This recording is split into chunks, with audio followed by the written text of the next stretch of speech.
everyone, it's Anne here. What I have today are these beads that are kind of I call them jewel encrusted, if you can see that better. I just love these. They're kind of so blingy and sparkly, and they're so easy to make. So I'd like to show you how I did it. Just put them over there. What I'm using to make them is a piece off one of our rolls that we have in the shop. It's the Indian recycled sari fabric. I'm just going to cut a piece about 3 inches long.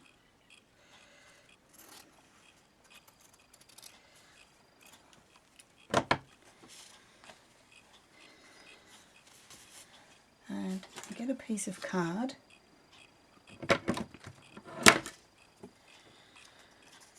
And I need the card to be almost as wide, so about there.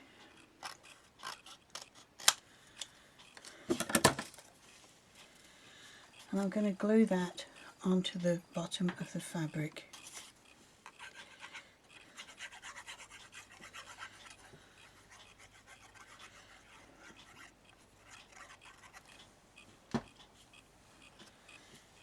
Like that.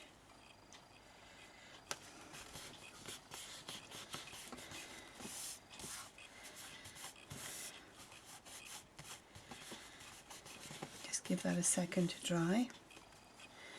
I'm just going to use my scissors to take those corners off a little bit.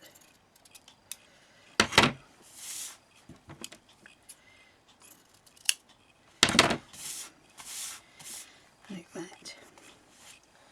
Okay, then using my bone folder, I just scrape the card like that, and it puts a curl in it.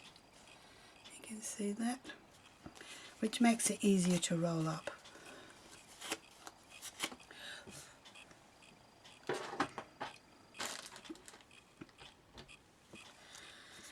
Then taking a satay stick, I start to roll it around.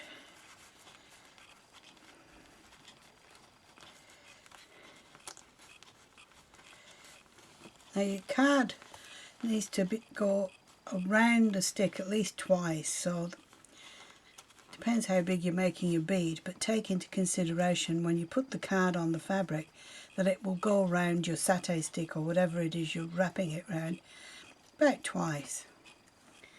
And as I wrap it, I put a little bit of extra glue just to hold it. And once I get past the card, I then use some hot glue, because that works instantly, and finish rolling it up without burning my fingers. Okay.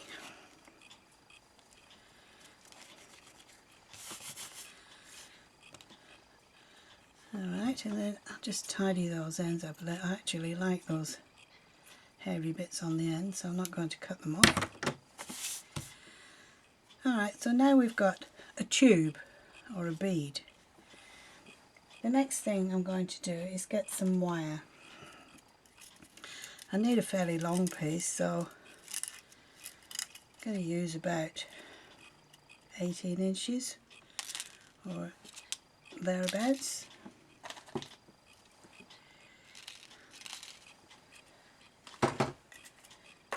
And in this little pot I've got what I call soup beads. It's just a mixture of all different beads, and they're all kinds of ones that I just had a few left of, ones that I've cleaned up off the table when I've been working, and I just pop them in this pot so that they're all different. And I just pick them out at random, and I put one on the end first and then just go through it twice just to anchor the end. so they won't fall off. So you've got one tied on the end really, like that.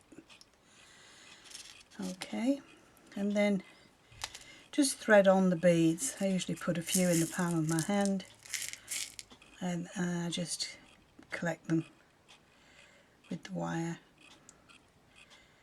until I've got them all on. To save time, I've already done one, which is here. So I've got one knotted on each end so I don't lose the beads, and then I've got about, let me gather them up, about 4 inches of beads on there, but you can have as many or as few as you like. Depends how much wire you want to see. I don't think it's wise to have sort of more than about 4 inches, or else they get too thick when you start to wind them on. So just thread them on until you're happy with it.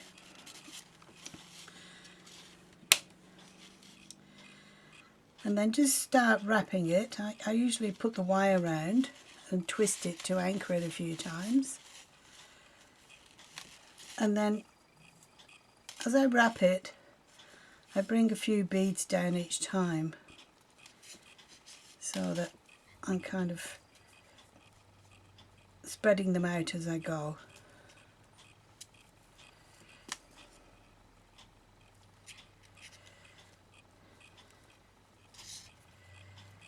I come back down the bead, go along to the other end,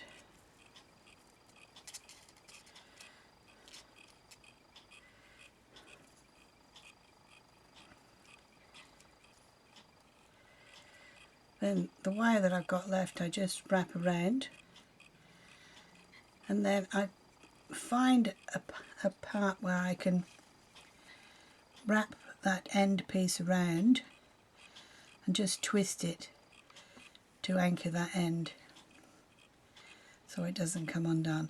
And the little tail you can just tuck in or wrap it around a needle just to make it curly or something like that. So there you can see we've got the beads wrapped around the big bead. Okay, the next thing I did was to get some glue and some micro beads. I've got two sorts here. These ones are just plain silver. This one is a mishmash of a couple of different colours of micro beads with some holographic glitter in it as well, because that gives a nice sparkle. And all I do is go along the bead, just put little dobs of glue,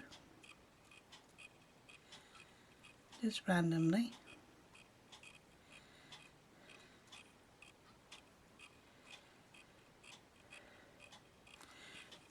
Okay, and then I actually use these ones first. Just sprinkle those on.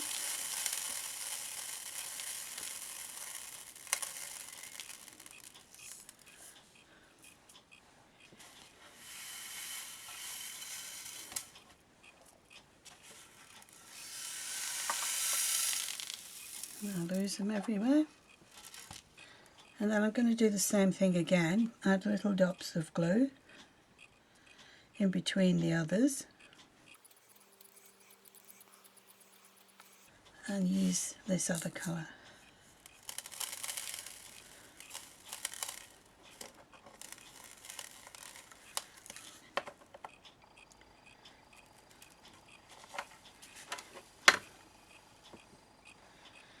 Okay, as you can see, that's really encrusted with bling. I love that look.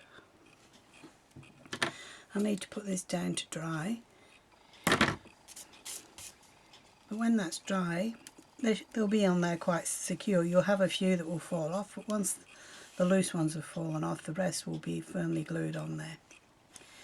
And that's all there is to it.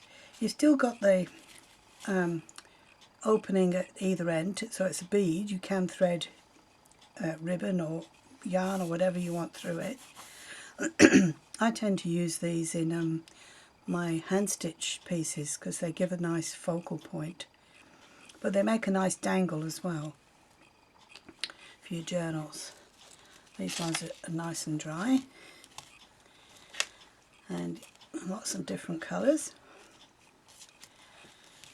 and I just love them. Those there, I don't know, I just love the fact that they're encrusted with all the jewels.